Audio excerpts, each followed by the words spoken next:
Hello there guys, Raymond here. In today's video, I'll be telling you guys the story of how I got grounded for basically nothing. But first, you may be wondering, why do I keep my identity private? Like seriously, why? There's no reason to. But let me tell you, because I wouldn't want my family telling embarrassing stories about me on the internet with their real name. So I'm not going to tell embarrassing stories about them with my real name. This is just a channel that I tell stories about my crazy family, embarrassing to them, but no one knows who they are in real life. So it's fine, you know? It's for myself. So yeah, with that out of the way, let's get into it. Alright guys, so this story takes place about 2 years ago. And we were at my cousin's birthday. And I'd say, I can't remember, I think he was turning 9, I think. Just before COVID. So yeah, I don't know if you guys have them in your area, but here in my city, we have this pizza place called Peter Piper Pizza. Kind of like Chuck E. Cheese. Basically, where you have like an arcade and pizza. Yeah, all that stuff. So we were over there, right? And it was a normal day, my cousin's birthday. We're all having a great time. And let me give you a bit of build up here. Alright. So my cousin's parents' friends were there. And for some reason, my mom gets all weird around them because she wants them to think we're of a higher class than we actually are. For some reason, they know we're not, but, you know, they want them to think that, whatever. And I don't get it. They're not your friends, dude. I mean, actually, I guess they are their friends, yeah. But they're not like their best friends. They're not coming over to the house. We only see them when we see um them, you know, when they come over there.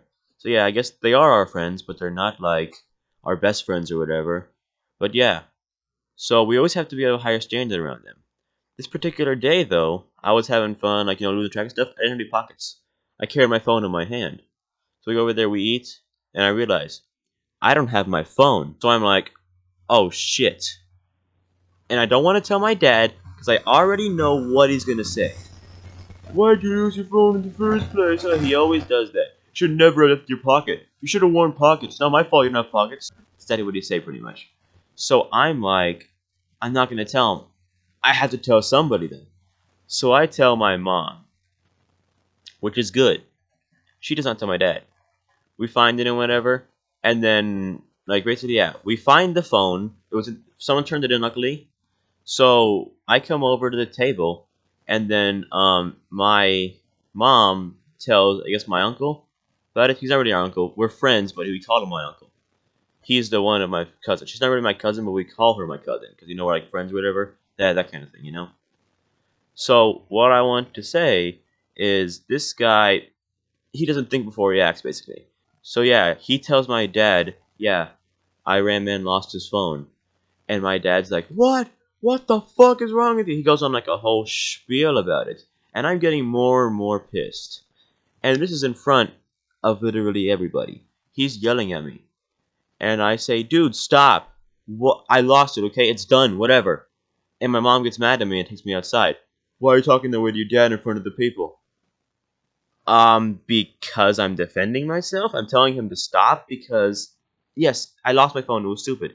But it's already done. Come on, man. You can't beat a dead horse. And then she's like, apologize. No, I'm not going to. Fine, you're grounded from your phone for 2 weeks. Like that to do with it. I guess it was a root of the problem, but still.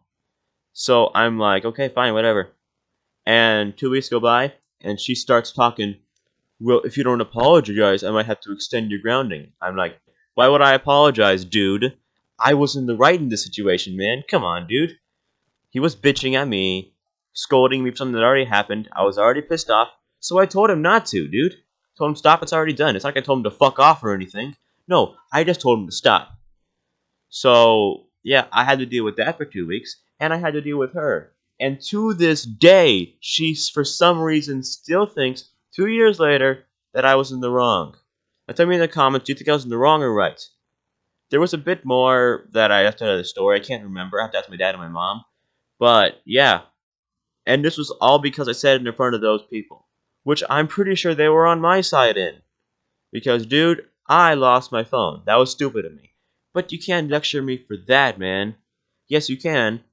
But still, you can't hours after it happened, dude. So, yeah.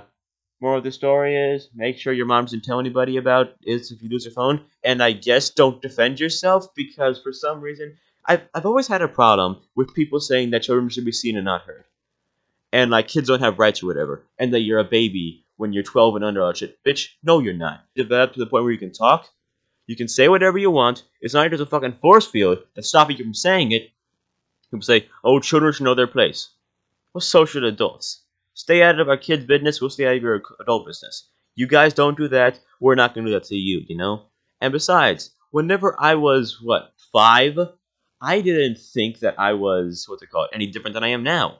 I still thought the exact same way I do now. Not in some ways, though. But still, like, I think of words, I think if it's good or bad to say them, and I say it. They're acting like kids are a blank slate who can't say anything except for wherever their friends or whatever, you know? Or don't know anything. Like, dude, no, they're not. The fact of the matter is, your 9-year-old is jerking off. They are 100% going around school talking about sex. They are not this innocent, sweet boy who doesn't know anything, whose mind is a blank slate. Alright? Goes for the girls, too. They know all about sex or whatever. Therefore, you can't keep them innocent because no matter what, at school, they're going to learn about it from the teacher or they're the kids. You know, the fact of the matter is, your 11-year-old girl knows all about sex and even sometimes wants sex. That's the problem. That's why you got to avoid it. Instead of saying, I'm going to keep my kid innocent, try to talk to them and say it's bad or whatever. We shouldn't have sex till you're older. Not because you're just a kid, but because it could like fuck up your life or whatever, you know, or you could get a disease from it, or you could get hurt doing it, you know. Instead of telling your kids not to worry about it or ask when they're older, tell them what not to do. Okay? Otherwise, you're gonna end up with rebellious kids who are getting pregnant at 16. And then when you have that rebellious kid pregnant at 16, you're gonna say, "Where did I go wrong raising this kid? I raised him right."